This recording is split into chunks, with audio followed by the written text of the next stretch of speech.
back to another episode here of the Gold Coast Frontline Podcast, where we go through all things Gold Coast Titans, whether that be the men's, the women's, the Host Plus Cup. You know, we cover literally everything to do with this club. We love this club. My name is Blaze from BKRsport, and obviously I'm always joined by Clarkey from Clarkey's Rugby League column. How we doing, man?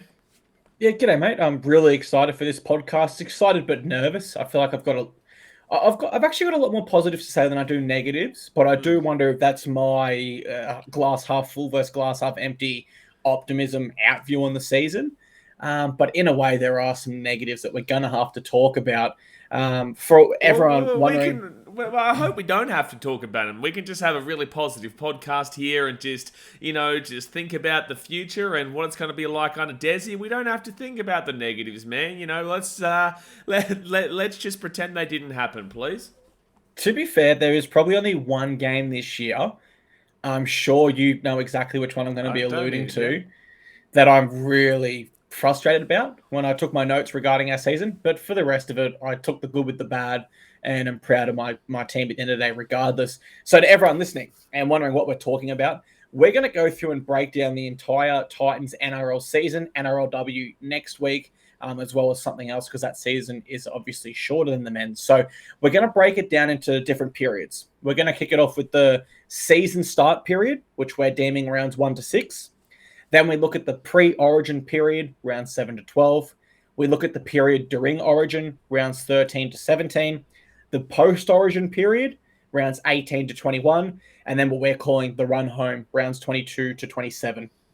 We're going to go through each of those periods, see what went well, what went wrong, what could have happened in an alternate universe, and discuss it in depth on this episode. So in terms of run times, this one could be slightly longer, but we hope everyone's engaged all the same. Let's start. Do you want to start off with a negative or a positive? I want to get the biggest negative and the biggest positive from this season. I'll let you pick which one you give first. You know what? Let's get the negative out of the way early so that we can then spruce it up with a positive. Because if you go positive and then negative, you end that little section on a negative and then you just kind of feel down. So let's go the negative first, get it out of the way, and then pump home a positive. My negative, and I think... honestly, it has to be the second half fade outs. There's really no way to put a band-aid on that or say it lightly. I don't think anyone at the club had an answer, or the players, the coaching staff at the time, the fans. It's all I got asked on my page. Clarkey, what's wrong with the Titans? How do they address the second half fade outs? And I said, honestly, if I knew, I'd be employed by the club. Because it was a really difficult one. As a fan, it was so hard to take. We'd be leading games at halftime, and I was never comfortable for this whole year thinking we could go in and win it. We blew so many halftime leads, it got to the point where we now hold the NRL record for the most 10-plus points lead blown, and we're the second youngest team in the comp. So it did get bad, so that has to be my negative, but I'm really glad I could get that out of the way early. Is your negative the same, or are you going a different route?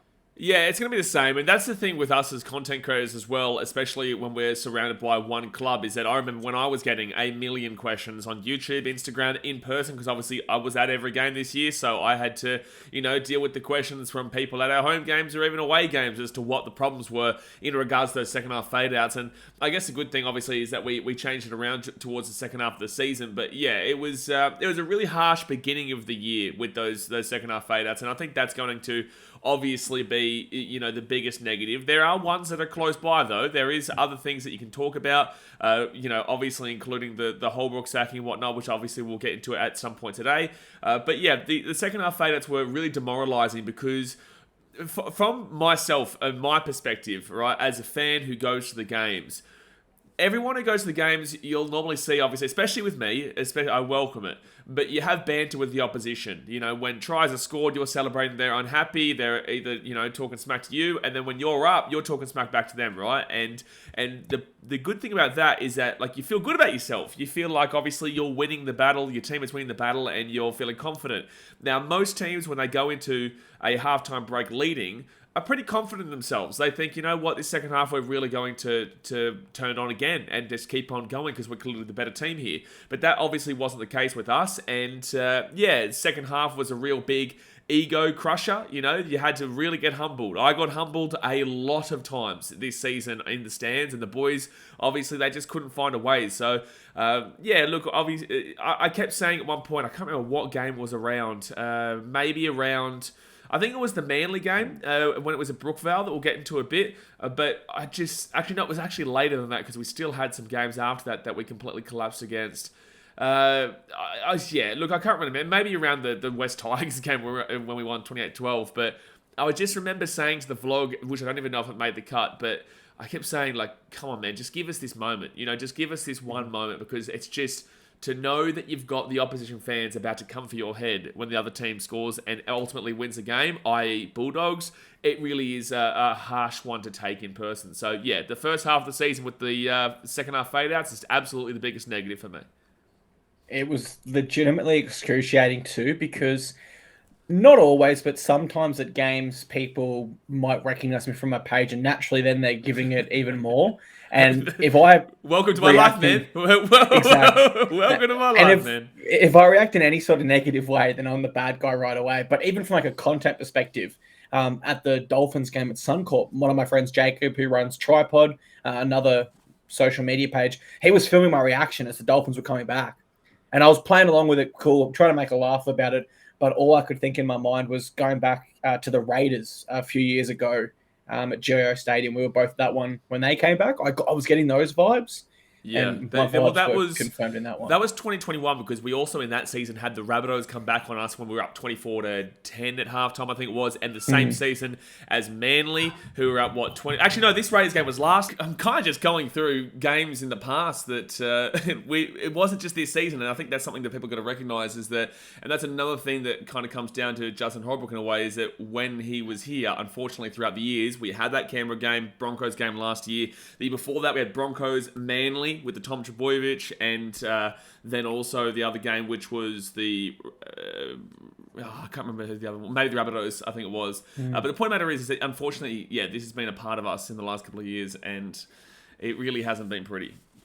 And you know what? That was completely accidental, but you actually did segue into my positive for the year. And at the time, I saw this as a negative in the short term, and that actually was moving on Justin Holbrook. Now, I don't want to be disrespectful or anything towards Justin, who did a lot for our team and our community. But it's almost a situation, I thought, where you either float with quote-unquote acceptable results, but never really achieve what you want to. Now, I've got a few examples I liken it to. Number one, I'll give one from another sport. The Wallabies in the Rugby World Cup this year. Now, they probably could have kept a bunch of that squad together, and they would have got a quote-unquote acceptable result, making fun at the first round of the group stage and getting eliminated. But they're never going to get to that next stage, right? So they took a few steps back, took some short-term pain at this year's World Cup, and hopefully for the next one, our team there is older and more experienced. What about the Sharkies for an NRL example? John Morris, he made the finals for them, but it was clear in the board's mind that he wasn't going to take him to the next level. So they got rid of him, brought in someone like Craig Fitzgibbon, who hasn't got them to the next level yet, but they are improved under him.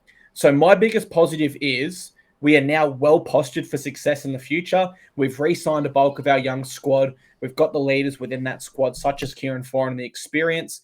And I do think that we're postured for success in the future, potentially as early as 2024. Potentially as early as next season, I could see us back in finals contention. But do need to see how everything looks under Des Hasler officially. But that's my biggest positive. Do you see it that way as well? I think, look, I definitely couldn't disagree with that one, to be completely honest with you. At the time, it did hurt. Obviously, it was... I think that the issue with Justin Holbrook came more out of the fact that we all knew him and who the guy was. I don't think that... Look, when people are defending what happened with Justin Holbrook, I haven't seen anybody actually defending the results. No one's actually talking about the results that we're getting and why we shouldn't have got rid of him. Like, they'd say that we're building or whatnot, but we've kind of been technically building... We're actually a rolling rebuild of a club since 2010. But under Justin, we've been rebuilding since 2020, and nothing was really changing. I was always the belief that we were building up until 2022 hit, and then 2022 was... I threw that away with... it was just... Unfortunately, we made the wrong decision as a club. It wasn't just Justin. It was the entire club who went down the youth direction. Didn't work. Then 2023 happened, and it just wasn't working again. So people aren't really talking about Justin in the results way. They're more so looking at him like I knew him, like everyone at the club knew him, as a really lovely man, a really good bloke, and a really great person that you want to see succeed, but just unfortunately didn't succeed. And it was the right decision looking back on it. At the time, I was very apprehensive. I was 50-50. I didn't know whether to feel really, really bad about it. Like, obviously, it was a big shock at the time, but then I also thought thought, like, Des Hasler is Des Hasler, and Des is a premiership winning coach that we've never had before at the Gold Coast. People can talk about Justin Holbrook at the Super League, but the Super League is not the NRL. As you guys might have seen on Clarkey's Instagram post earlier this year, before the St. Helens Penrith game, I said that I think even if St. Helens was to win today, I still think that they'd probably finish between they'd be contending potentially for the 8. That's the significant rise in the longevity of a season in the NRL. And I still stand by that even after the St. Helens did beat the Panthers in that game. That was a preseason game for the Panthers. And that's the point that I'm trying to make here, is that the Super League is a completely lesser beast than the NRL, without the disrespect there. It just is. So, we now have Des Hasler, who's come in and is going to really take over and lead this team going forward, and knows how to do it in the competition. And with our forward pack that we have, it's absolutely monstrous. I saw Bloke and Guru talking about it the other day as well. It's proof that the right decision was made. We are cutthroat now, which is actually a real big positive, because we've in the past been really, as you were kind of alluding to, we would kind of just get by and be okay with somewhat competing and whatnot. And if we had a season like 2021, this is a great example. 2021 is a year that was not good. We were not good in 2021. I hate to break it to everybody, but the Gold Coast Titans were not a good team in 2021. They came 8th position, and we're extremely happy with it because we don't know how to feel being good. We finally made the finals, but we had a negative points differential of like -9, and we had a losing record. And we finished below a team that had a -130 points differential, the Newcastle Knights in 7th. So, and although it would have been great for us to obviously get that pass away from Paddy Herbert and get it to Corey Thompson or whatever, score that try, beat the Roosters, go through, we would have more than likely been absolutely flogged by Tom Trbojevic and the Manly Seagulls the next week. So it's like you look back at that, and there's not been a significantly quality season since 2010. 2016 was actually better. We were better in 2016 than 2021, in my personal opinion. So, yeah, I think that we are built for success now. I think that we'll cut throat. We did what we needed to do, and we didn't care about what the fan perception was, because we know what we're doing. And ultimately, at the end of the day, this is their job. This is their professionals, and they need to know what they're doing. So I liked it. Just going through our ladder now. You are right. We were slightly better in 2016. When I say ladder, sorry, our history of ladders within the NRL season. We were slightly better in 2016. We won 11 games to play finals there. Better product to watch. But for an example, man, like in 2007 and 2008, we had 10 wins, so one less, and we were 12th and 13th. And then I've got to go to 2021. It must be said, yes, we played finals, but we also had the worst record of any side to ever play finals. And a lot of results went our way. Another thing to kind of reiterate here, 2016, we had to rely on the West Tigers losing to the Raiders on the final day of the season, and they got absolutely thumped, and that's the only reason we actually made the 8 in 2016. And then in 2021, we had to not only rely on the Sharks to lose their game, the Raiders to lose their game, but we needed to beat the Warriors by 11 points. And yes, congratulations, we won 44-0, but the Warriors were like a bottom 4 team at the time too, and just luckily for us, the Sharks and Raiders were both versing good teams, so we actually fell in to the top 8 both those times. It's very, very true. What I was trying to work out there in my head, so I think if you do Justin, he came 9th, 8th, and 13th, but then you didn't include this season, he actually has the highest average ladder position of any coach in history. It looks like Garth Brennan would have the worst, an average of 15th. Neil Henry would be next, and John Cartwright would have the second best because of that 3rd and 4th. I do understand why people think it was tough on Justin based on that stat, but it's also a positive for our club moving forward, because we are clearly saying we're not going to accept just finishing 9th and 8th. We're going to accept something better. So happy with that, and let's jump into our our season-specific breakdown. Let's kick it off with rounds 1 to 6. In this period, we went win to the Tigers, lost to the Dragons, win against the Storm, lost to the Cowboys, had our first bye, came back and beat the Dragons. When you look at this period and how we started the season, how do you look back at it? Will you give it a pass mark, unhappy, happy? How do you feel about it? I think that this is a really difficult one to do because this was kind of the start of... There was a couple of games here of the start of like the completely collapsing. And although it doesn't look obvious looking at the score lines, it was. So you go and have a look at that game against the Tigers. We won that pretty well. But again, the Tigers came last this year for a second consecutive year. They actually weren't that bad in it. And they actually, if they had attack... Like, they were in our line quite a bit. I remember this game at Leichhardt. They were in our line quite a bit, but we defended extremely well. And I remember going up and giving Brett a wider handshake and saying, listen, I'm really excited for what you're going to bring this club. That was a really awesome performance and whatnot. And we really had a lot of positive optimism. But then we got to that Dragons game in week 2, and I remember a key moment. We were up like 12-2 or whatever it was, or 14-2.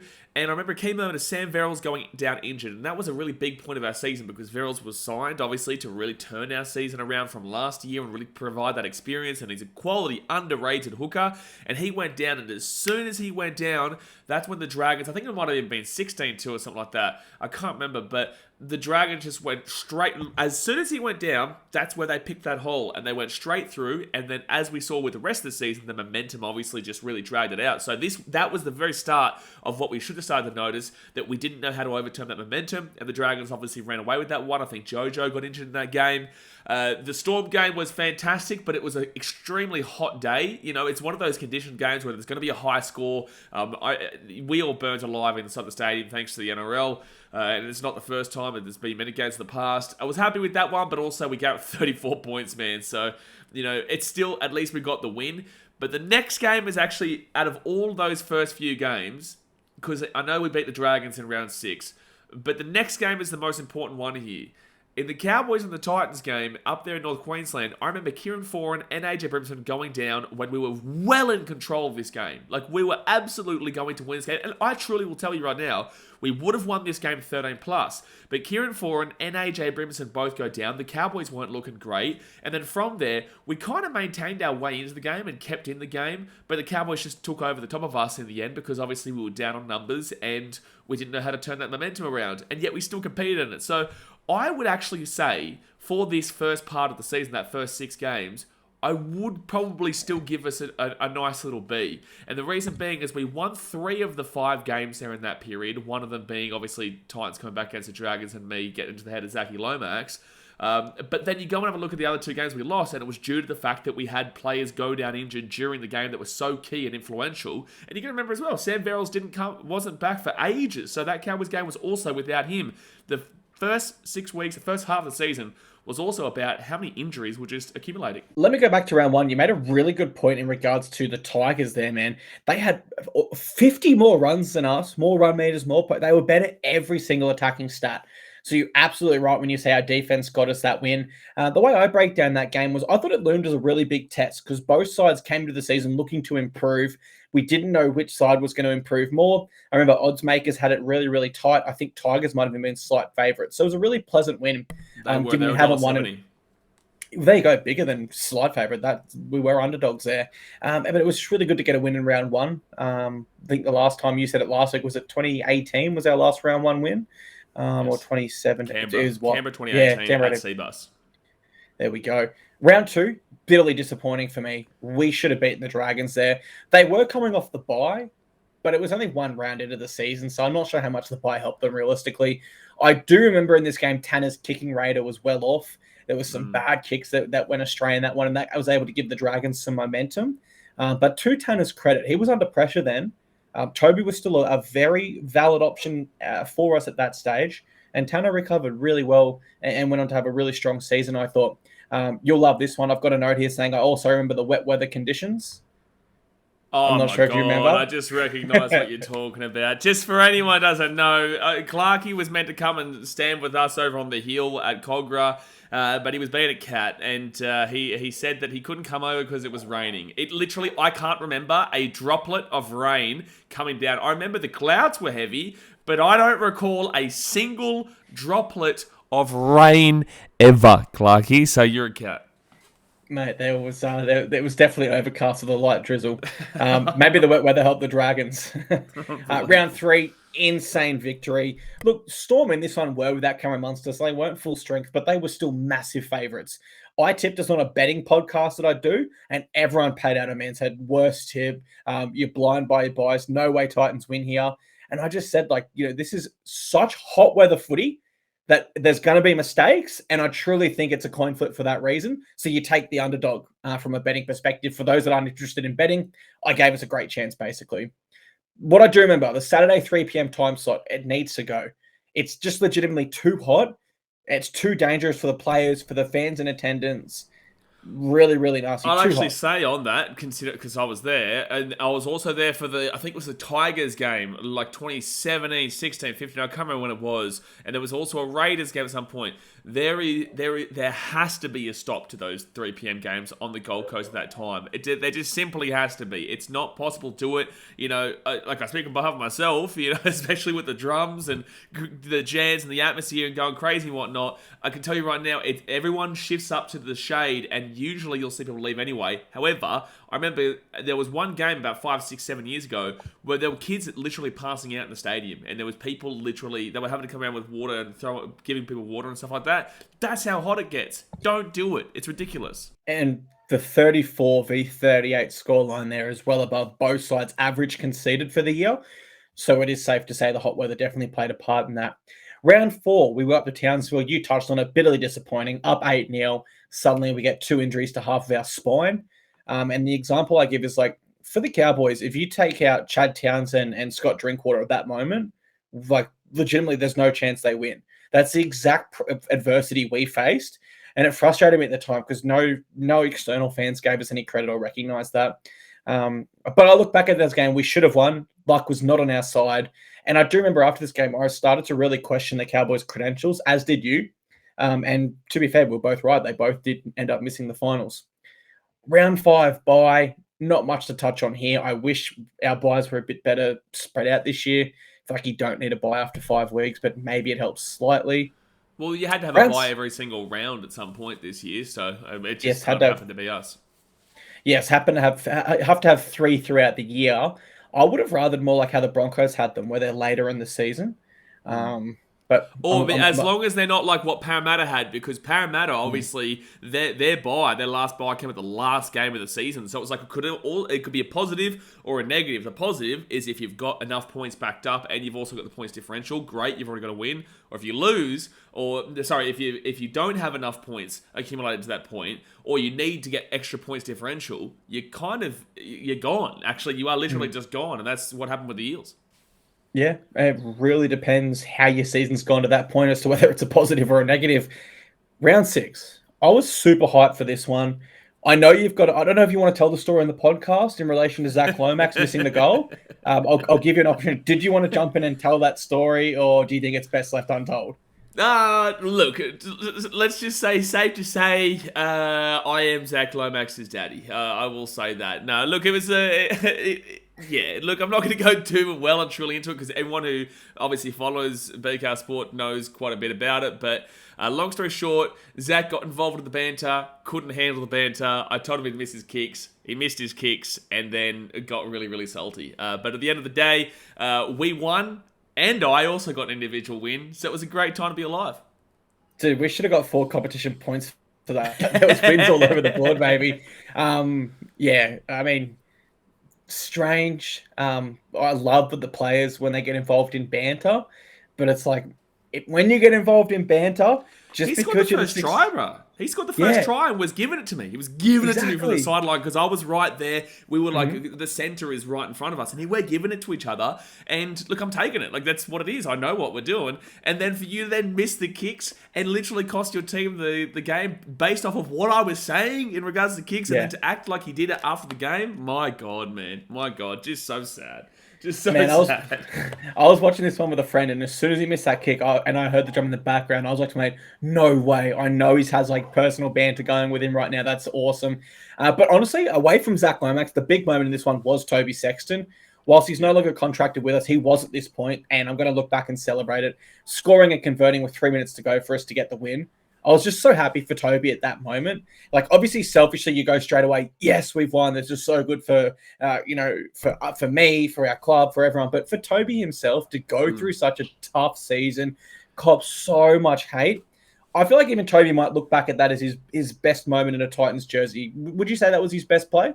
I'll tell you what was unfortunate about that game, actually, is that I was speaking to Tobes that night or the next day or whatever, and he actually, I think that was when he broke his wrist. So he had that really great game, and then he got injured from it, and then unfortunately couldn't play again, and then obviously that was his last game in a Titans kit. So it was really good to see that Tobes' last play for the Gold Coast Titans was scoring the game-winning try against Zaki Boy Lomax. So, it was a fantastic performance by Tobes. He actually partnered Tan, both of those guys in the 6 and 7, which was interesting, but it worked out. And love the man, and that was definitely his best. It was definitely his best play in a Titans uniform. It would have been so interesting to see if he did hold Tanner out of that jersey, if he didn't break his wrist. Could he still be at the Titans now? We'll never know now, but very interesting to think about nonetheless. But I think that win against the Dragons, to me, really validates what I was saying back when I was looking at round 2. We should have beaten them there. We're a better team than the Dragons.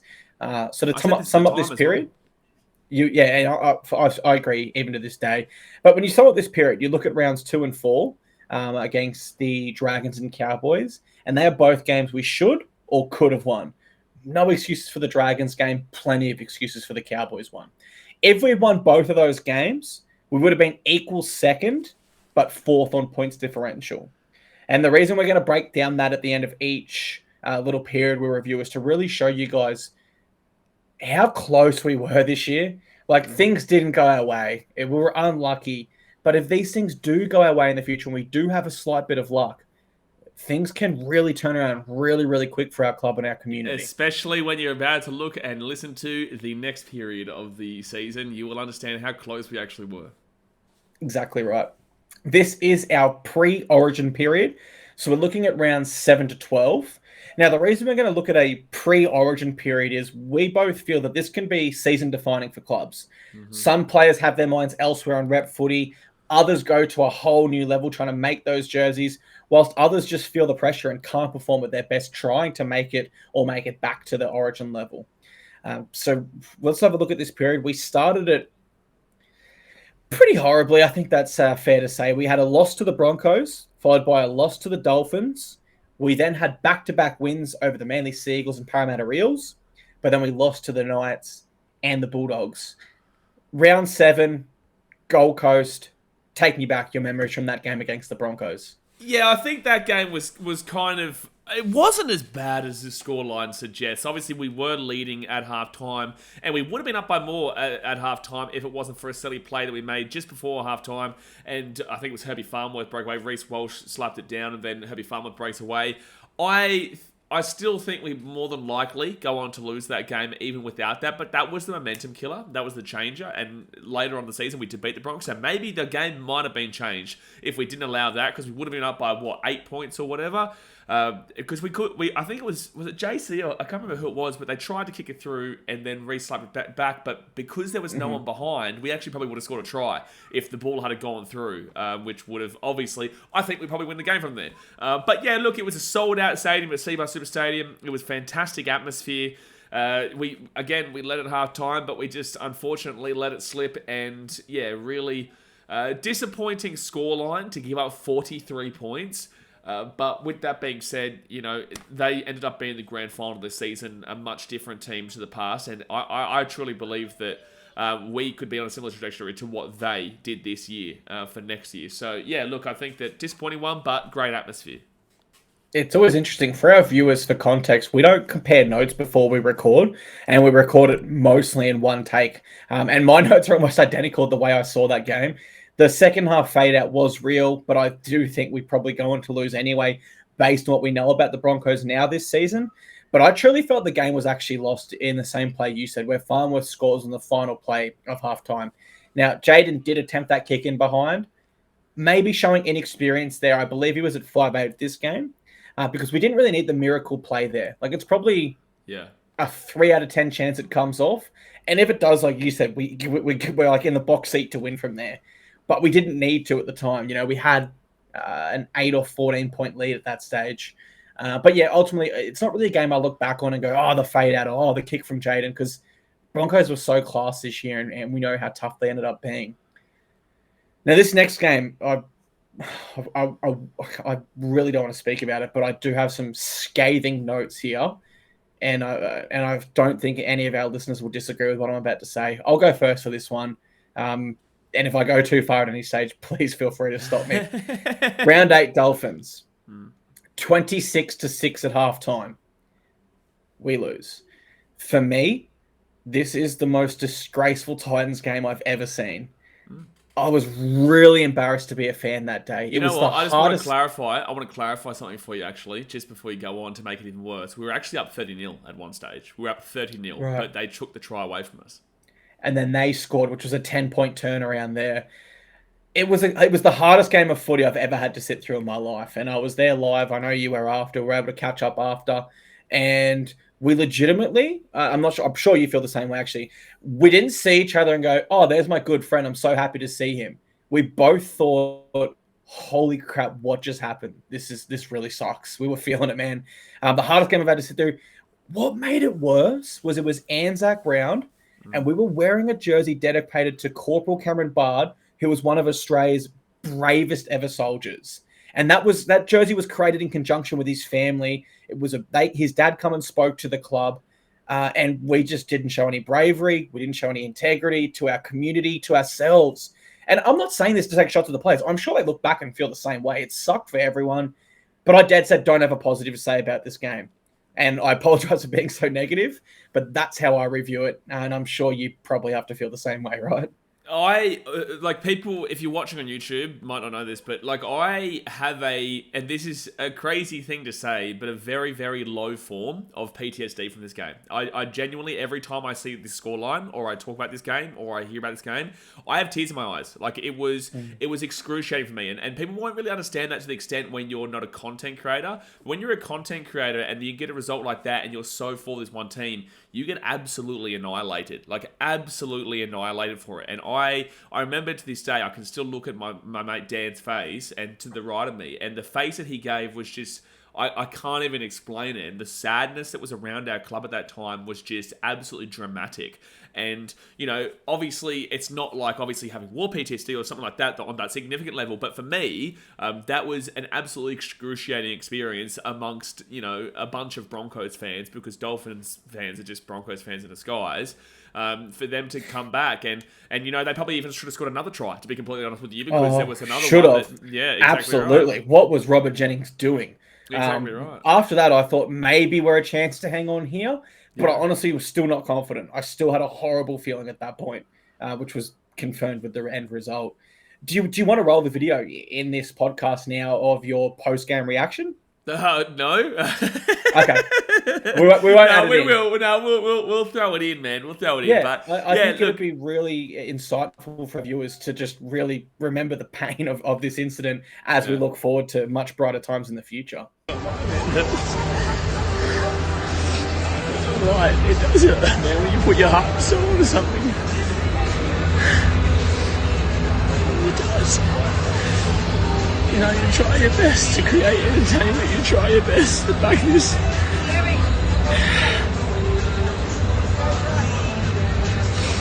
I just gotta keep going, man. But this one sucks. It sucks, man. I'll still be here, but geez, it sucks.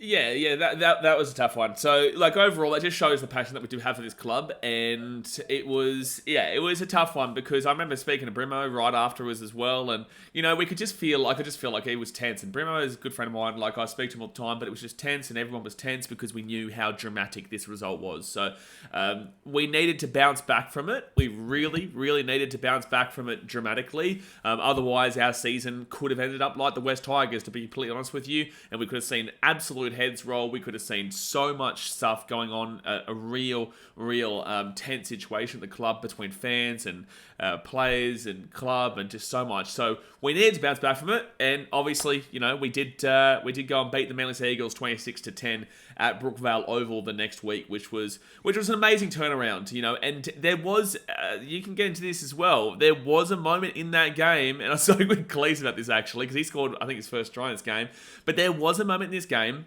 where Manly still could have come back and won this game. The momentum was actually with them. We were up like 16-4 at halftime. No one thought that we were going to hold this out. Like, at the time, no one thought we were going to hold it out, which is not something that a fan should be thinking.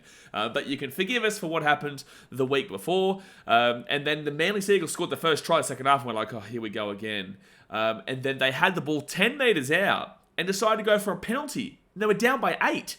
Oh, they were down by 10, weren't they, or something like that? I think they were down by 10. It was the 55th minute when Garrett kicked that, and I'm not sure exactly, but it was the worst decision Manly made that year. I'm going to quickly have a look here. So 21, Loffy, 4 points. Fafita, 30, so that's 8 points. Loffy again at 39, so that's 12 points. Plus the 2 kicks in the first half, because Tan doesn't... Okay, no, we're just going to... Because Tan kicks goals in this game. 12, 14, 16, so that's 16 points there. And then Manly scored in the 50th minute to make it 16-4. They got the kick to make it 16-6. So they're up by 10 points at this stage. Yep. And we're up by 10. No, hold on. We're up by 10. Ruben Garrett kicked a penalty goal in the 8th minute, sorry. So they get, that's 4, 6, 8. And then, so we're up by that much. And they decide to go for a 2-pointer. Which then, I believe, that's ridiculous. Like, it's out of this world. I can't even... All it did was get him within a converted try. That's all it did at the time, which is just silly. You go for the 6 points and kick the 2 later if it comes up, or score to win. But yeah, I mean, you look back on this game and you just think, although it was not really a great win when you consider Manly's silly decision there, we just needed to win, and we needed to have them score first in the second half and overcome those mental demons from the past 2 weeks. So I do look back on this game as a positive, even though it could have not gone our way. And then round 10, Magic Round. Memorable win over the Eels, super tight game. The Gutherson sin bin early in the 7th minute. Do you remember what that one was for? I can't remember exactly what he did there. I think it was like tripping or something on the line, or like it was as we were trying to score a try, it was a professional foul at the line. I think he tricked a player, or he took a player out when they didn't have the ball. Well, in the context of our season, again, we had to win this. We did, which was awesome. Other nice memories from this game for me was Keanu Kinney's debut. I remember he came on late in that game, and he might have actually given Clint Gutherson a head injury assessment on one of their players. He played hooker for like 8 minutes of that game, I think. Yeah, the final 8 minutes at hooker, and Kieran Foran's double as well. How could we forget Foz in a Magic Round jersey? Not his hat trick though. Thanks, Loffy. Yeah, yes. Well, he did save a hat trick for later in the year, wasn't it? In the Magic Round jersey, or was it a double again? That was at Bulldogs, yeah, when we played them at Seabass. Yeah. Oh, you gotta love Foz in that yellow kit. But yeah, how do you look back at round 10 Magic Round? Anything stand out to you as a positive or a negative from that one? It was a game that we held out. We were electric in this game. Our defense obviously still faltered. But I actually should point to mention here that we haven't brought up yet. This was a part of our 5-game stint of scoring 26 points exactly. We obviously lost the Broncos 43-26. Then we lost the Dolphins 28-26. We beat Manly 26-10. We then obviously beat the Eels 26-24. And obviously the next game we lose, but we get 26 points, right? So this was in our stint, and at least we won this game. We actually won back-to-back games with that 26-point score. But it was a tight one, man. You know, I think the Eels scored first, and it was a bit of a worry. But overall, we were the better team on the day. And it was a wet day. It was tumultuous conditions. It actually started hailing at one point at Suncorp Stadium earlier in the day. So it was a much necessary win. I don't think there is an incredible amount to take out of it, except for the fact that we are really good at Magic Round. We've won the last 2 Magic Rounds in a row. Mate, absolutely love Magic Round when it comes to that. Round 11, didn't love it so much. I had a feeling we would lose this one. Coming into this one, I broke down the stats. I think it was the last 14 encounters between Knights and Titans. Yeah. The home side had won. Like 50% of the games had been won by either side. Margins. And it was literally depending on who was the home side. In this instance, it was Newcastle in Newcastle. We went into halftime 12-all. But I remember this one. I never really felt like we were in control or that we should have won it. Always felt the Knights were a level ahead of us, and we were always playing catch-up. Any memories for you stick out from our round 11 loss? I thought the half-time was okay. I was actually confident it was 50-50 at half-time, but then the second half obviously came, and then we said see you later. But yeah, 46-26, not a good scoreline at all. At least we scored 26 points again, but it just looked like at that point of the season, we were focusing on the attack so much that we were really letting go of the defense. And yeah, the 46-26 is a real harsh scoreline, but I kind of think that it was fair to have that one there. Dave Fafita scored an amazing long-range try in this game, though, which was crazy considering he outpaced the entire Knights team from our 10-metre line. But yeah, not the best game to look back on. But as you said, the stat, if we play at McDonald Joe Stadium, the Knights win big. If we play at Seabus, the Titans win big. It's just how it has been for a long time now. It's really strange. And what's exciting about that is you'll find that stat exists, in my opinion, when we have about a 7-game sample size from either side, which to me shows we are on a similar level to the Knights. We just haven't been able to put it together as consistently as they have this year, particularly towards the end. We didn't get a game at Seabus. It's another exciting sign, right, about the future. We're right there. Historically and this year, the stats are on par with a side that finished in 5th. So there is some really optimistic potentially, but some data there that suggests we are closer to being a final side than people might think. And that does snap our streak, as you said, 26 points. We became the first side ever in NRL, I think, Australian Rugby League entire professional history, to score 26 points for 5 weeks in a row. Or not 26, just score the same amount of points 5 weeks in a row. So it was really rare what happened. As well here, before we move on, is that I remember after the Manly game and the Eels game, we as a fan base were becoming a lot more believing in this team. We thought we were actually going to be a quality team going forward. You know, we were turning around 2 wins in a row. We were scoring points. Obviously, that Manly game, we didn't give up many points. And then beat an Eels team that made the grand final last year. We came into this Knights game and then the Bulldogs game thinking we actually may go 4-0 into like a 4-game streak into this bye, and then we take on the Rabbitohs at home. We've got a really good chance to build a bit of a season here. But, you know, obviously that wasn't to be, with the Knights obviously breaking it and then, you know, go on with the next game. But the Bulldogs won 20-18. I mean, round 12, Indigenous round, up 14-0 against the Bulldogs. My only question from this game remains, how?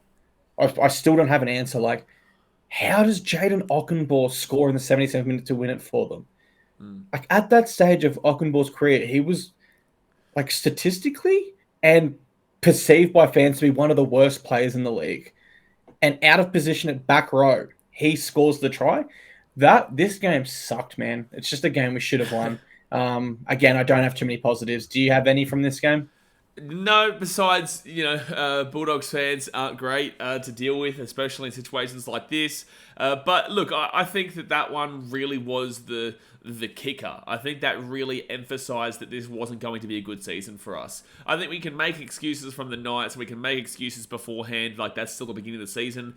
But that Bulldogs game really did kick it into us that, you know, we're probably not going to be able to do it because, you know, again, we scored a try with like 10 minutes to go to make it an 8-point game. Or a 10-point game, whatever it was, and we thought, okay, well, we're home from here, surely. Like, we've got the momentum now, we score a try, bang, there we go. And then to allow the Dogs, like, this Dogs team was awful this year. Absolutely awful this year. There is no one on the planet that can convince me that this Dogs team shouldn't have come actually last this year. I genuinely will say that. The Dogs in 2023... for me, were the worst team in 2023, and that's including the Tigers and the Dragons. Look at their points differential to prove that to you. They had a points differential of like minus 300 or something ridiculous. So the point for me is that game right there proved to me that we weren't going to do anything this year. They did fall away badly towards the end of the season. Maybe in our defence, you do say they did upset the Melbourne Storm in Melbourne. They lost by 2 points to the Warriors.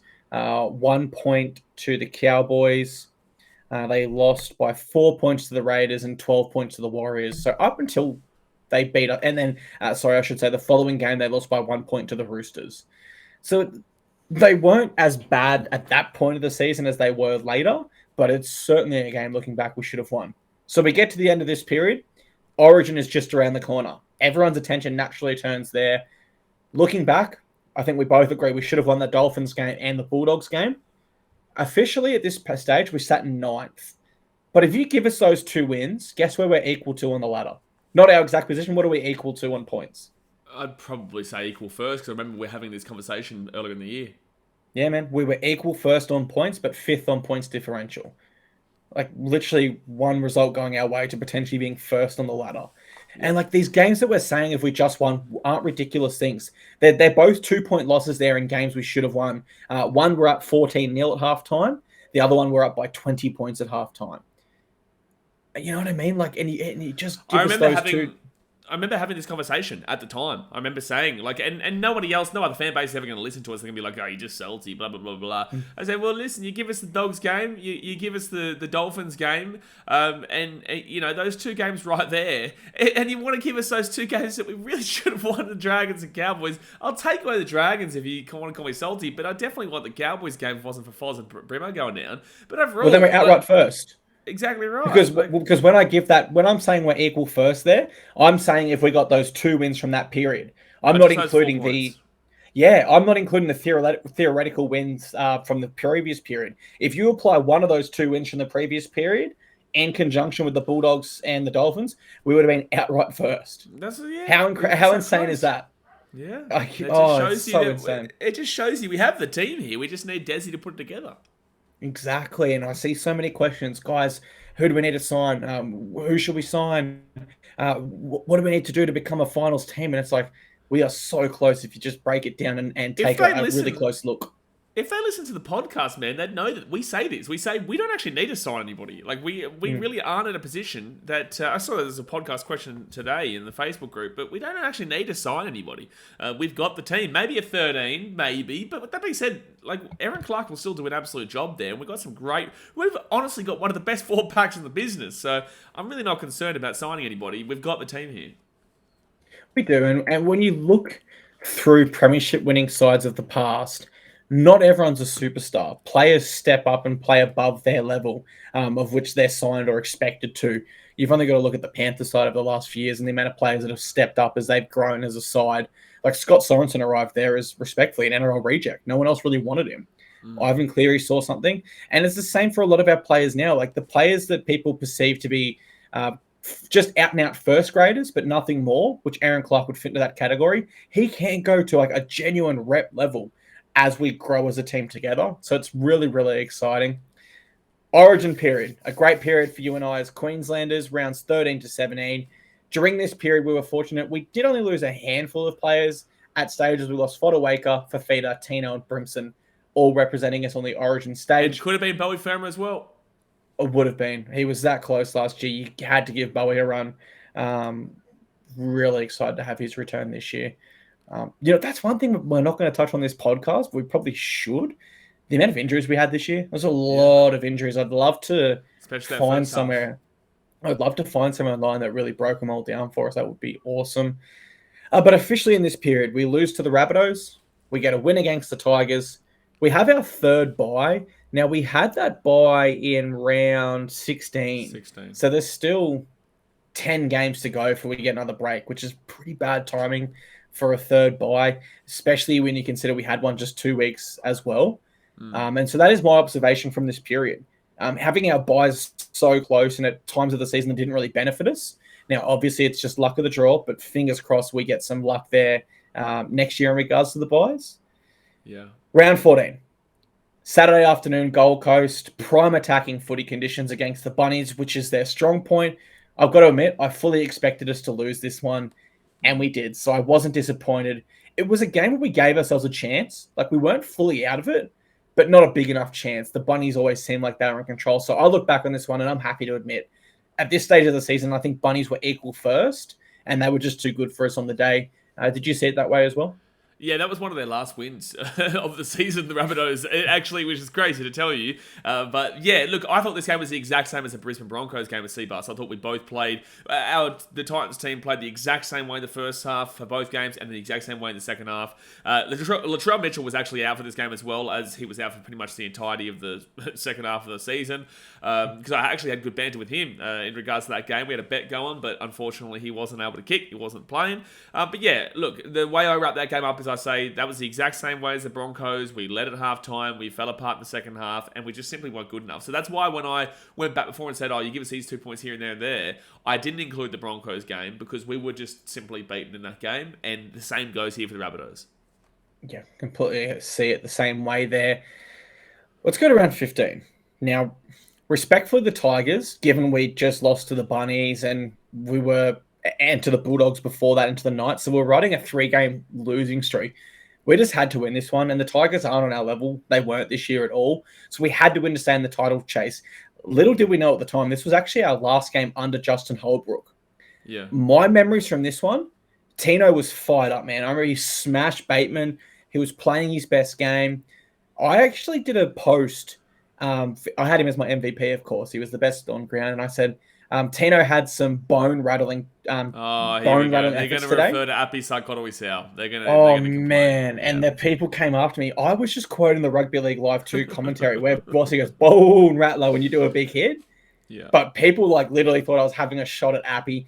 And the comments after, he should have been sent off. He's such a grub. He leads with the elbow. This is all he does. He's such a grub. And then for the NRL to come out and be like, it was a completely legal tackle. There was nothing wrong with it. And then for Api to come out. Yeah. I know that Api comes out and goes, yeah, I got my head in the wrong spot. Justice for Tino. The only bad thing for this game for Tino was when Jareen Buller gave him that perfect palm and went through. Yeah. Buller, a freakish young talent, though. But that was the only bad moment for Tino for this game. Original Gold Coast talent, but...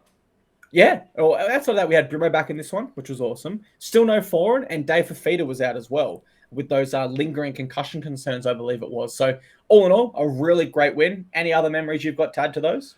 I just thought we never looked like losing this game. We came into this game against the bottom of the table Tigers, who just aren't that great. They're just not, we beat them earlier in the season at Leichhardt, and we beat them again here, and it was a convincing win. We didn't do anything wrong. We weren't spectacular, but we absolutely, flattened a team that just has no oomph this year at all. And again, they're on back-to-back spoons, so I don't really take too much out of it. I didn't take too much out of it as well. It was a Thursday night game, which usually you get pretty low attendance for. I do remember one thing happening at Seabus, and that was a Bulldogs fan giving me grief about the Tigers. And this was the Bulldogs were still below us. I know they beat us a few weeks prior, but the Bulldogs were still below us. So it's I didn't really understand, one, the Tigers and Bulldogs are below us. Two, the Tigers were currently getting whooped by the Titans. And three, it made no sense why you'd be talking smack when all those three things combined. Congratulations on winning the game, but the whole point is to win games to get above the other teams. So, a bit confusing there, but I guess that's Bulldogs fans for you. They are confusing. 10,000 in the house for that game. Honestly, not bad for a Thursday night. Yeah. Pop trivia. Do you remember the last time we played the Tigers at Seabus on a Thursday night prior to this game? 8-6. God, it was the worst game of footy. But when Brimson scored at the end, hey, listen, I didn't care. Hey, listen, I don't care what people say. That was one of the greatest games in history of the NRL. A crazy, bone-rattling finish there where the Titans just came out of nowhere. Miraculous comeback to win an extraordinary game on the siren. That's how you talk about it. It's one way to talk about it. It's definitely one way to talk about it. Look, next is round 17. A lot of people thought this was our greatest win this year, so I'm going to give you the floor completely. 18-12 over the Broncos. It's your memories of this one, please. Yeah, fantastic result. Obviously, it was great to do the Broncos dance at the na-na-na in their stadium. Obviously, we love making fun of Broncos fans, which is what I was doing, actually, on the grand final on the weekend for Penrith when the Broncos lost. But, yeah, this was an incredible result here. We had no Tino. We actually found that out at the stadium. It was also a hot day. We found that at the stadium, and we were like, oh, okay, we're not going to win this one. We were sitting there on the sideline thinking, this is going to be a long day with Broncos fans, man. But we won. We came back. We actually did come back. We went down, I think, at halftime. I think we were down 6-4 or whatever it was. I think Thomas Flegler scored the first try. And, yeah, look, the Titans were just very resilient in this game. And also, it got Reece Walsh suspended. So how good's that? Because that was when he swore at the referee or Paddy Carrigan. What do you mean? I don't know who he was swearing at. He was swearing at somebody. He was swearing at somebody. He could have been swearing at Mother Teresa. We don't know because he just was making up a story every 2 seconds. But, yeah, resilient performance here from the Titans. Obviously, Justin Holbrook was gone. Jimmy Lenahan. I nearly said Jimmy Fallon. Don't know why. But Jimmy Lenahan, obviously, he came in as our coach. And, yeah, look, it was a really impressive performance, especially at Suncorp. I think to add to that, the fact that Jimmy Lenihan in his first ever game as a head coach in the NRL beat the side that was second at their home stadium was awesome. The fact he did it without our best player and captain Tino is like dead set amazing. And that's to turn a moment around that Jimmy from the 43-26 loss as well. Exactly, and that's a moment that Jimmy should never forget. And it was just bloody awesome for him and for fans. And I reckon this was the most hate I copped online this year. Hate, some banter, but of course, people that take it too far, man. Like, I guess like the line of banter was people messaging me, you support a crappy club, you guys will enjoy the wooden spoon, you guys will never have the success we have, stuff like that.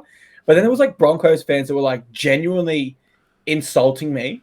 I remember I got one like, you're an obese, fat F word. You support a crappy team. F you. And I'm like, hey, your team played bad on the day and my team played better and capitalized. Best of luck for the rest of the season, but we went 1-1 this year and we're rivals. It's what builds on it.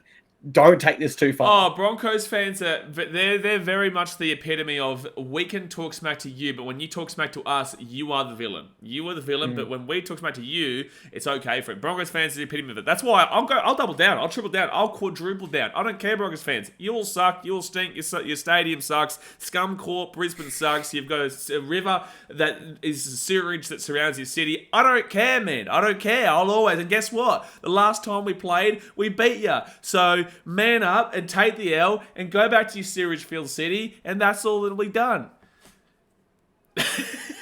Wow. Wow. I don't care, man. I deal with them enough. I deal with them week in, week out. There you go. Take that, man. Someone say KFC. I thought we were doing a Titans season review, not the roast of the Brisbane Broncos. Goodness gracious! I mean, you didn't lie, but you're savage. I'm all red like a friggin' beetroot right now. Good. Whew, it's getting hot in here, man. Clip this and put it on South Bank Buddy movie cinemas or something like that. Put it on the Suncorp big screen. There you go. Well, they might clip it, and well, at least they can't pretend you're a Broncos fan like I'm currently experiencing online. If they clip that, there's no confusion. For context, I left a comment on Reece Walsh's Instagram saying, congratulations on a great year. You did yourself proud or something like that. And someone added it with like all Broncos support messages. Well, I would have done that if I was able to, because I'm blocked by Reece Walsh. So, I'm not able to do that like you. Hey, cool your head, or whatever he reckoned. I think we should move on, man, because we're just insulting the Broncos at this point. We should. So we finished this period officially in 9th. Really, the South game was the only one we lost in this period. We were leading at we were level at halftime, I believe. If we maintained that lead, we would have finished in 8th. So it's a period that really, we only had the one loss, but it was a period where other sides on the table started to pick it up from us. And so even if you reverse that Rabbitohs result, we still probably only go as 8th. And that's not including the previous wins we've spoken about, reversing those previous losses to wins, as we spoke about before. The post-Origin period. We've gone rounds 18 to 21, and we've intentionally kept this period short and sharp because it was such a crucial period in our season and a period that we ultimately all look back on with some disappointment. So I think Titans fans will quickly realise what we're talking about in this period. Our first period post Justin Holbrook being sacked, we enter it in 9th position. We need to fight and keep our season alive. Officially, and I'm frustrated even reading this, we go Raiders loss, Dolphins loss, Eels loss, Roosters loss. The only loss I'm prepared to take on that list there on the chin is the Roosters loss. That's the only loss I'm prepared to outright say the better side won. And the Roosters were by far the better side that year. I'll kick us off with round 18. Extremely unlucky here for against the Raiders. I stand by to this day. There's just no way on God's green earth that David Fifita impeded Jamal Fogarty. Fogarty impeded him. I just can't believe the bunker got that wrong and then tried to justify it and say it was the right call. So we should have gone to the break 12-all. Then we go to the second half in the 49th minute. Alofiana Khan-Perera goes for a try, knocks it on in goal. Now, unless I've got the rules mistaken here, and please let me know if I do, and I'll be slightly embarrassed, and a knock on in goal constitutes a 20-meter tap in a 7-tackle set. Why was Matt Tomoko able to pick that ball up and run 100 meters to score, and why was it allowed? And so I look back on this game frustrated, and I just think with better officiating calls, we were the better side. And you can't, even as a Raiders fan, surely you can't look at this game and go, the better side won. They didn't. They will. The Raiders might have won, but they weren't the better side outright. The officiating plagued that one. I'm frustrated looking back on it. Anything else you got to add to that? Yeah, look, I didn't think that we took our advantage. I think that advantage this year, the rule that was given around that was really, really inconsistent. And this game was proof of that with the Matty Tomoko try. There's no world where Dave Fafita's one isn't a try, and we would have been leading at half-time. And at that point of the season as well, the Titans would have been undefeated in the first half through round 18, all the way through. Yeah. We were still undefeated up until this point, and then because they took that Dave Fafita try away from us, which was ridiculous and absolutely should have been a try, we don't know how the game goes from there. But based off of the fact that it was 26-22, if we're going to look at that game and say, okay, give us a try, then we do take the lead there, because we would have got that kick, because guess what? Tanner Point doesn't miss. But look, yeah, it's a rough one. Should have won it.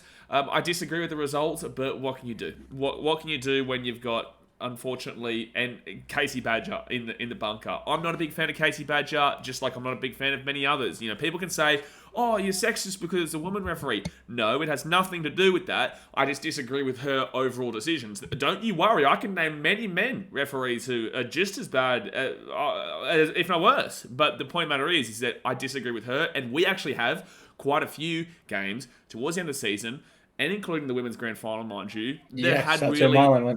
Yeah, exactly right. That we had really controversial calls against us from her. So that's my issue with her. Nothing to do with the gender that she has, just to do with the fact that I just don't think she's that great.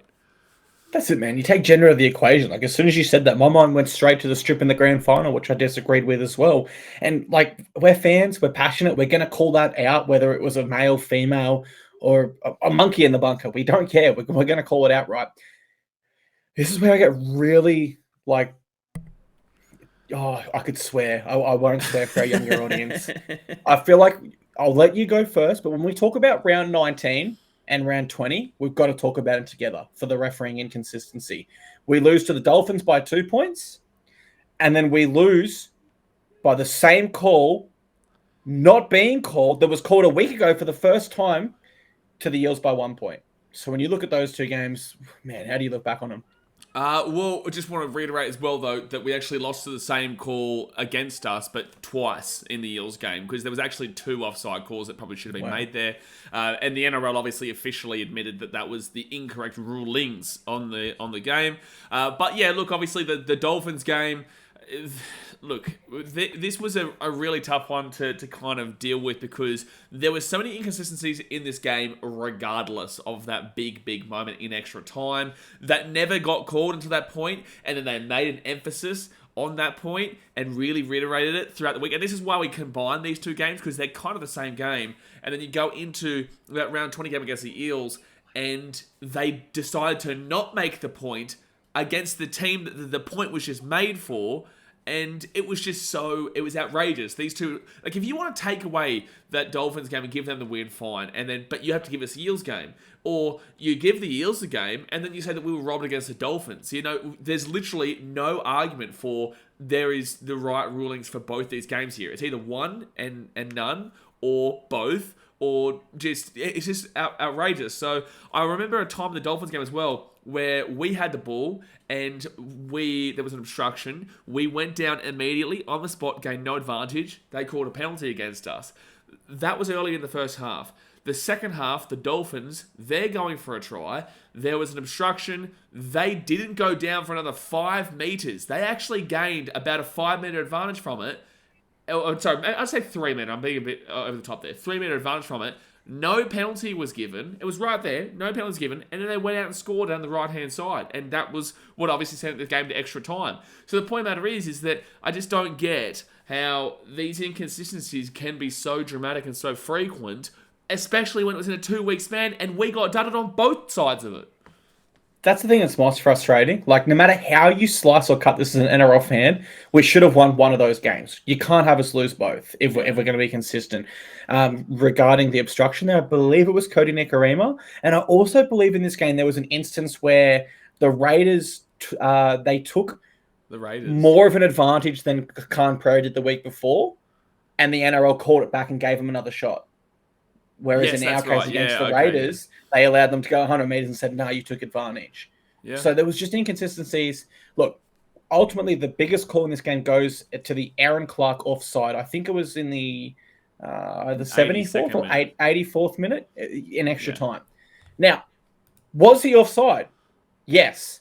But I want to ask you, when was the last time that was called in any other game? I can't remember.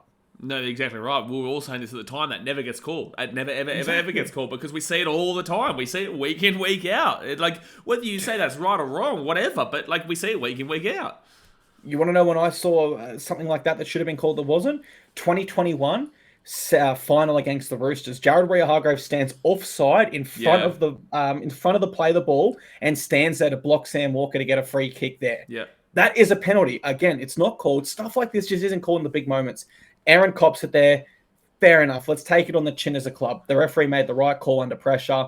I don't like it. That was the only time it was called this season. I think that's rubbish, but they made the right call. But then I just can't go in the next week and cop it 2 weeks in a row. It's just so frustrating. These moments never go our way. And for the literal opposite reasons. I know. I can't really think of a time as a Titans fan. Maybe I'm too biased, but I don't ever look back and go, wow, we got helped there by the referees, or wow, we were so lucky. No matter how you cut it, the Eels had to be pinged for offside on both occasions there. And we know Tanner Boyd would have kicked that conversion. Absolutely, he would have, with where he was shooting from with the field goals. So luck doesn't fall our way there, you could say, but it's incredibly frustrating. Which takes us into round 21. This was a bad loss at home to the Roosters. There's no other way we can really discuss this. We never turned up here, but honestly, don't blame our team at all. When you get stuffed by the referees 3 weeks in a row, not even stuff, when you get unlucky calls against you 3 weeks in a row, it breaks your spirit down. You feel that inside of you as a fan. And so I can't imagine the players who this is their livelihood, how they felt. This marked the official point when I knew our season was over. There was no point of return here once the Roosters got up 13-0 at halftime. I was so sad watching that, but I wasn't angry. I wasn't angry at our team at all because I understood and I felt exactly where they were coming from. To their credit, we did win the second half and they were 18-6, which was pleasing. Any other moments you remember from our round 21 loss to the Chookies? No, would like to move on, to be honest with you. But no, look, obviously it was, it never looked like we were going to win that game. I wouldn't even think about saying, oh, we deserved the 2 points this one. It just wasn't to be. And the Roosters went on a big run as well. I think they started off their run a week beforehand and they didn't lose a game for ages or whatnot. So, it was just one of those games where it just was all against us. We were broken down in spirit. As you said, we were tired from the travel to Canberra, back home to get robbed again, and then back down to Sydney to get robbed again, and then come back up to the Gold Coast. We had 3 weeks in a row here at home, which was a point of the season where we were looking towards early on, before the year started. I was talking to Justin about this, talking to a few people about this. I think I even spoke to Steve about it, where we were looking towards this point of the year because we had home game, away game, home game, away game, home game. So we had a lot of home games towards the back end of the year, and I remember Justin was so excited about it. Unfortunately, didn't get to experience it. But yeah, the losses really started to pile up just beforehand, which didn't give us any bit of momentum and opportunity to utilise these home games. A few things go our way. We were primed for a big run with a lot of home games in that run. So keeping in mind when I say this, every single win that we've spoken about in the previous phases or periods of the year, when I give what we could have been, that doesn't include them.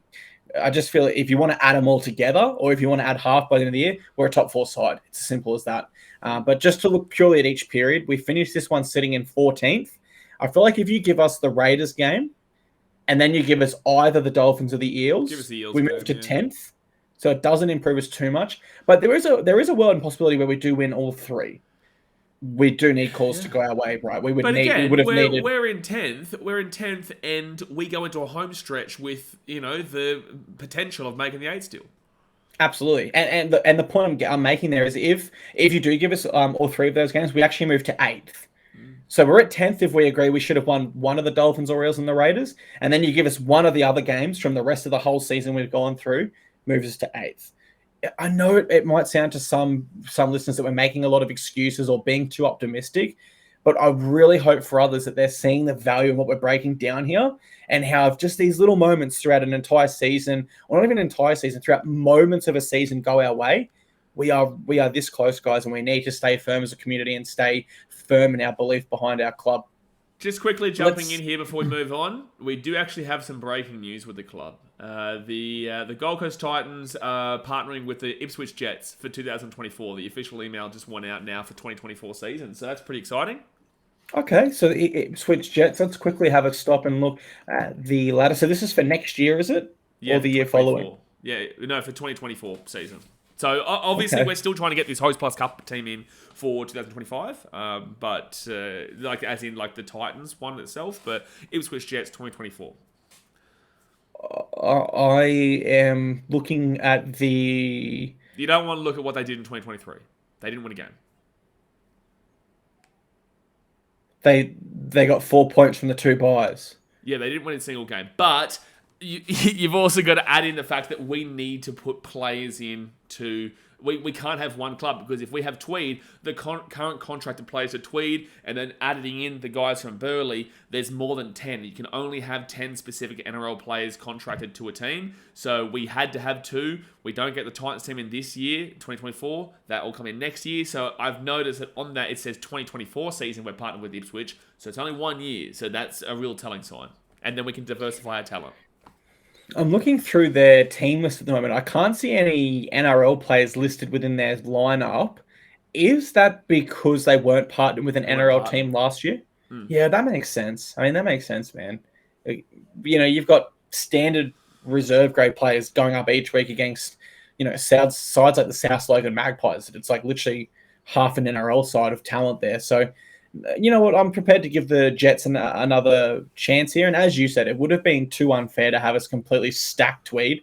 Like, we would have won the premiership undoubtedly with the amount of depth we have at the moment. But to diversify it over that, it gives us 2 games to break down each week on the pod and talk about. So it's not a bad thing at all. Obviously not a good season this year for the Ipswich Jets, but if any Jets fans are now tuning into our podcast, we want to say welcome, and we look forward to this partnership with you guys next year and talking all things Jets on the podcast as well. Let's get back into this. Let's look at the run home, rounds 22 to 27. We spoke about it. We could have been looking for a big run home against tough sides, no doubt, but with the home games, we were playing quite well at home this year. Officially, we go Cowboys win, Warriors, Sharks, Panthers, Storm losses, and a win against the Doggies to finish our season. Cowboys and Bulldogs were nice wins either side of this period, but let's go through game by game. Round 22, Cowboys, 7-game win streak. How good was this one? It was awesome, wasn't it? This was amazing. We needed it. We were really in the dumps after that 4-game stretch of 3 robberies and then the Roosters game where we just got absolutely kicked to the curb. We came up against a Cowboys team that were on the other side of that, where they'd won like 7 games in a row, 8 games in a row, and were trying to really put their foot down on the pedal to make the top 8. But we ultimately actually ended their season. This game ended the Cowboys' season because it derailed any kind of momentum, and they struggled from here on out. I think they played the Broncos a week after this as well, so we really kick-started that struggle. It was just a real quality performance. I don't think there was any real star moments in the game. Like, there wasn't any individual kind of things that you remember from it, but overall we had a great defense. We wanted it more, and it was really impactful for our fans and community. I'm just trying to work out at the moment too. I know that they were scoring bulk points, man, leading up to this game with us. Yeah. So if you break it down, they were on a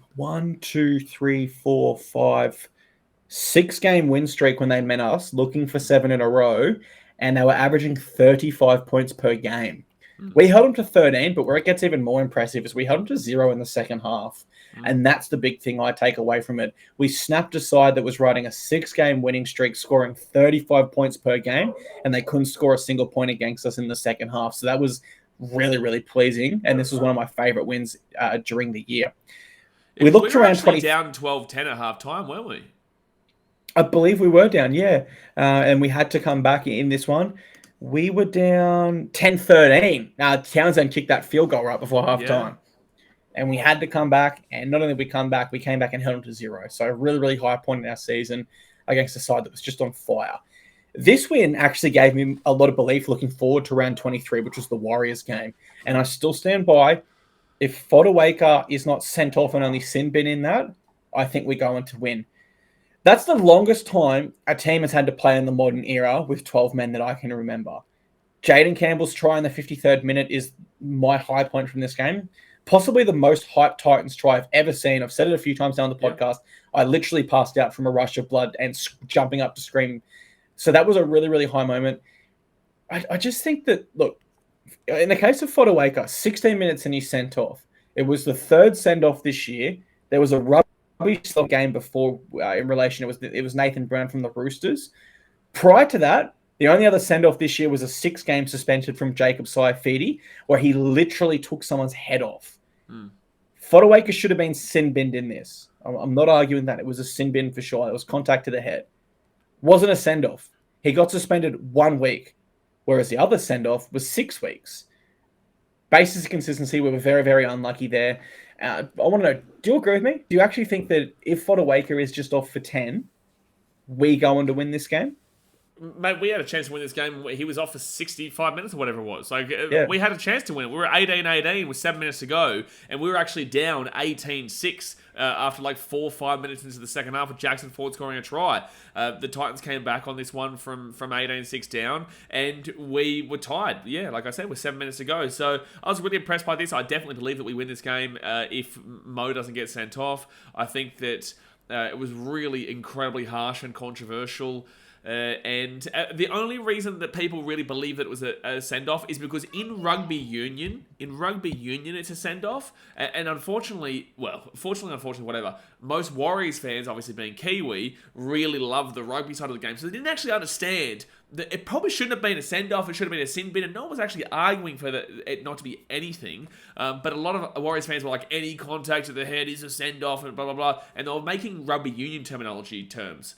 So that's unfortunately where the Warriors fans were coming from, because in union, that is a send-off. Yeah, look, we lost a game. We lost 28-18, but I was really proud of this effort. I really wish we won this game. I really do, because if we did, we would have beaten 3 of the top 4 sides this year. We would have beaten Broncos, Storm, and the Warriors. Panthers, we know, went on to win the premiership, so there's no shame in only losing to them. But I still take a lot of positives out of the fact we beat 2 of the top 4 sides and competed well with a third, being the Warriors in this game. And I still don't agree with the send-off to this day. Round 24. Now, this was awful. Leading up, this was a brilliant day, man. Personally, I saved up and bought the dream watch that I've always wanted since I was a kid. I was in the best mood. You would have noticed at Northeast. I'm wearing the hat that you got me. There you go. Yes. Yes. A gift for all your hard editing that you do on the podcast. You make all the magic happen every single week. I just babble on here and somehow people enjoy it. But in all seriousness, man, we were having a sick day at Northies, man. Yep. Beers, great Which we got feeds. warned not to be at, remember? We got warned not to be there. We did. And you know what? There wasn't too many rowdy locals. While we were there, I had some old Navy friends come up and say g'day. We played some pool. I had a gamble with former Titan Brad Takarangi. He even convinced me. We were playing the pokies, and I picked up about $700 there, and he convinced me to put it all on Jaden Campbell to score, and I did. I was there for the banter. He didn't score, but man, just a sick day. I wasn't even angry about losing the bet because I just had such a good day with friends there, man.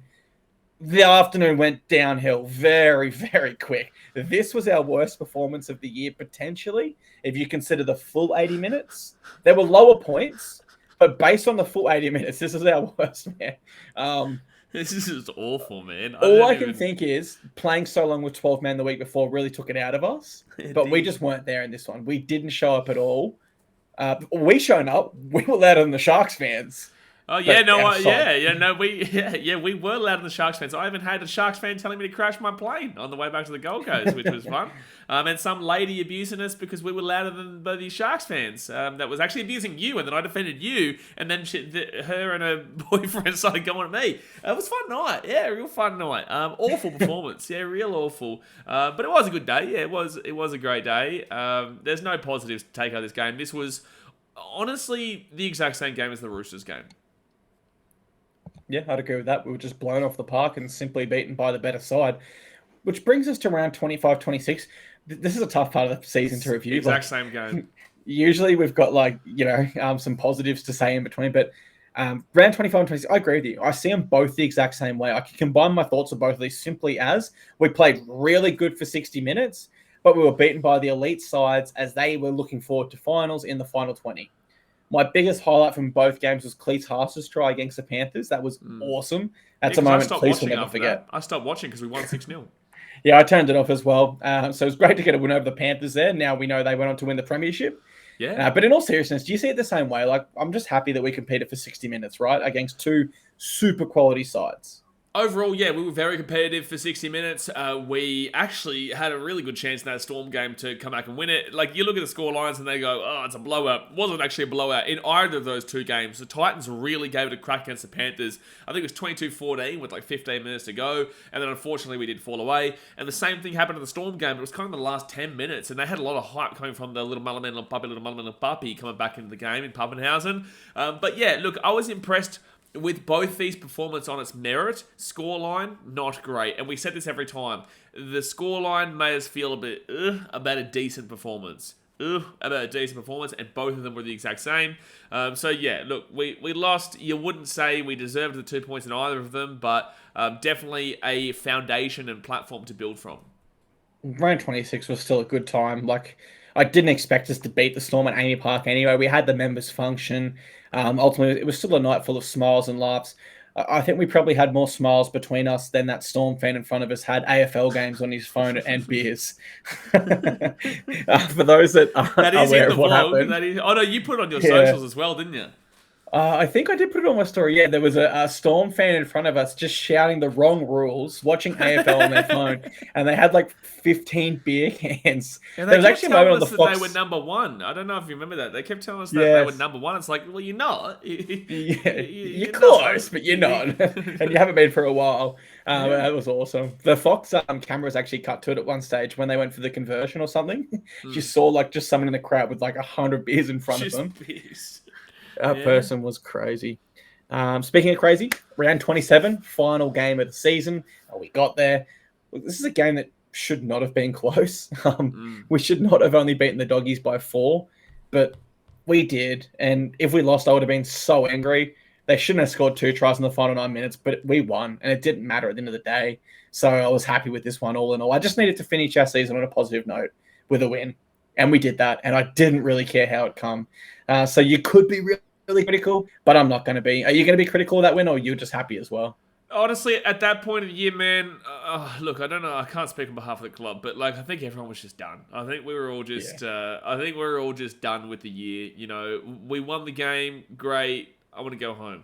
I want to go home, and I don't want to have to think about 2023 too much, to be honest with you. It was great to see Fozzie get a hat-trick in this game, especially against his old club that gave him a lot of grief. Their fans gave him a lot of grief. So it's really good to see him get a hat-trick in that game. It was a fine performance. Obviously, we clocked off in the last 10 minutes of the last game of the season. Like, whoop-de-doo, man. You know, that's not going to happen. I think we flogged the Dogs if it was a meaningful game for both teams, or like even if it's in round... I can't go and say round 13, 14 because we obviously did lose them there, but that was a different time. That was with Justin Holbrook. With Jimmy Lenihan, I'm more confident we don't fade out like that. We didn't actually have really any significant fade outs after Jimmy Lenihan was there. Look, we beat the Bronx, we lost the Raiders, but we were down at half time, debatably.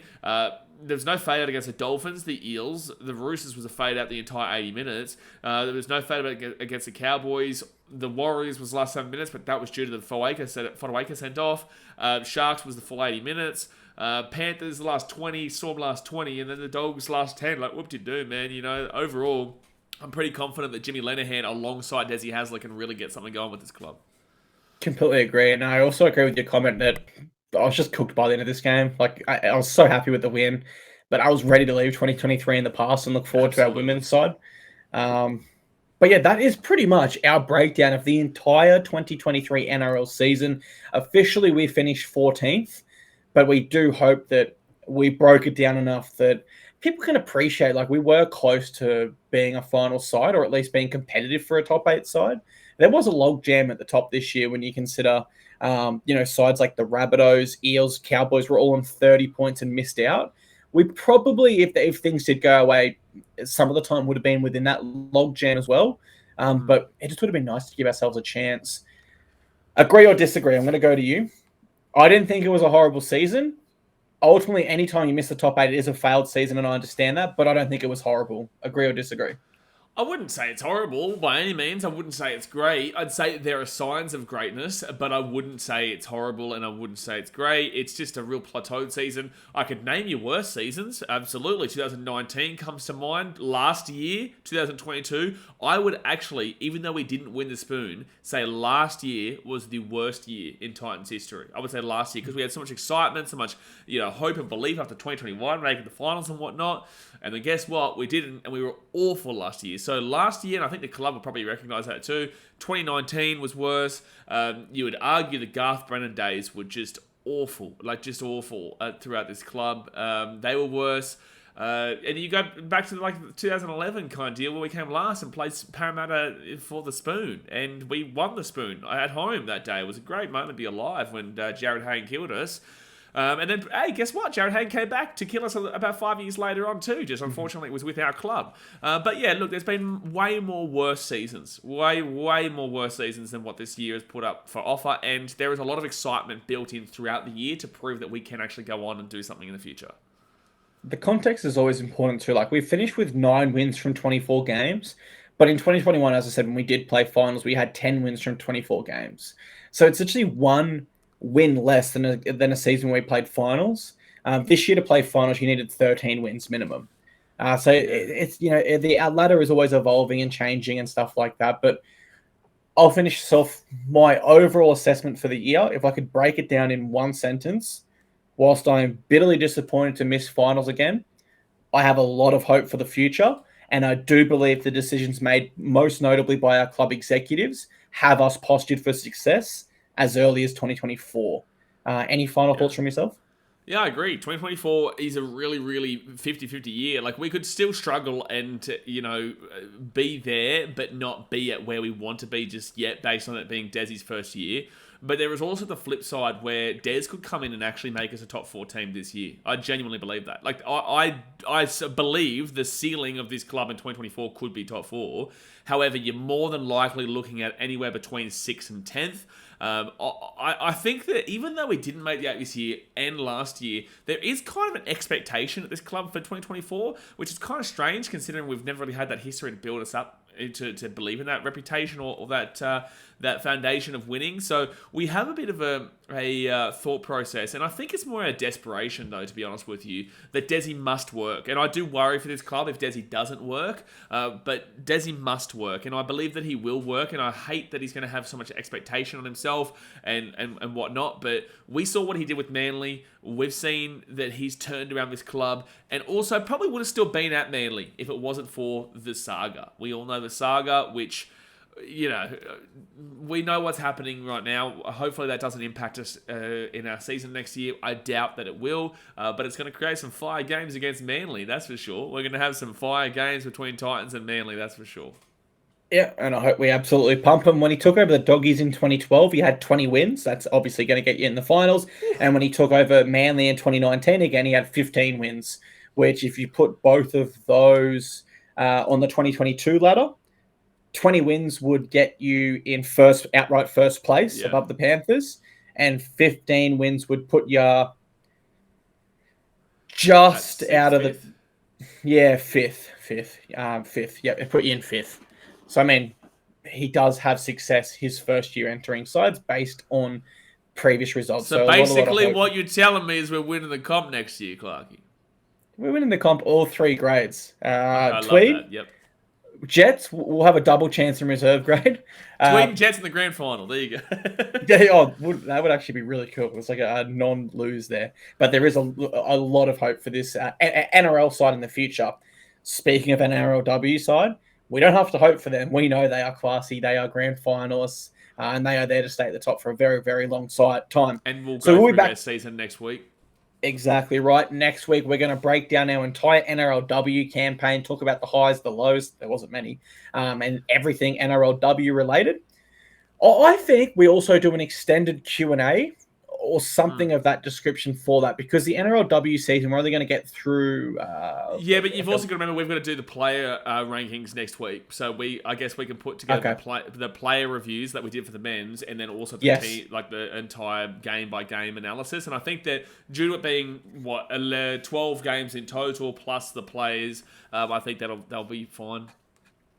Dude, perfect. NRLW extravaganza coming next week. Full season review and an individual review of all of our players. Really, really excited for it. We hope you're all there, and we hope you enjoyed our breakdown of our men's NRL 2022, 2020. I don't even know the year. It was a 2023 review. We have been gone for an hour and a half, man, so we can forgive NRL you for campaign. Hey, I'm ready to go grab a beer. I'm off the clock. Thank you very much for being here with us, guys, and we look forward to seeing you again next week. With that in mind, over to you to farewell the podcast players. Yeah, we hope you enjoyed it, guys. Obviously, we went through every single game and, had to go through a bit of sad moments, but good moments as well. And it's always fun being a fan of sport and fan of rugby league. Although we do obviously have the pain and the heart-shattering moments, the fact of the matter is that we're all one community. We're all getting behind the same team. We all want the same success, and that is the Gold Coast as a name, as a city, our home, to really be pushed into the limelight and get our time to shine. We appreciate you as usual. Obviously, hit that like button and subscribe if you're new around here on YouTube. If you're on Spotify and Apple, leave us a rating. We appreciate it if you could leave us a rating. But we appreciate everybody for listening in as per usual. Again, like we said, we'll be doing the women's coverage next week with the full breakdown of like today, and then also the player rankings like we did the other week. So we appreciate you as usual, and we'll see you guys next week. And if you would like my full breakdown on the 2023 Brisbane Broncos season, here you go. It's too fun. Oh, Broncos fans, they're very much the epitome of, we can talk smack to you, but when you talk smack to us, you are the villain. You are the villain, but when we talk smack to you, it's okay for it. Broncos fans are the epitome of it. That's why I'll double down, I'll triple down, I'll quadruple down. I don't care, Broncos fans. You all suck, you all stink, your stadium sucks, Scum Corp, Brisbane sucks, you've got a river that is sewage that surrounds your city. I don't care, man. I don't care. I'll always. And guess what? The last time we played, we beat you. So man up and take the L and go back to your sewage-filled city, and that's all that'll be done. Wow. Wow. I don't care, man. I deal with them enough. I deal with them week in, week out. There you go. Take that, man. Did someone say KFC? I thought we were doing a Titans season review, not the roast of the Brisbane Broncos. Goodness gracious. I mean, you didn't lie, but you're savage. I'm all red like a friggin' beetroot right now. Good. Whew, it's getting hot in here, man. Clip this and put it on South Bank movie cinemas or something like that. Put it on the Suncorp big screen. There you go.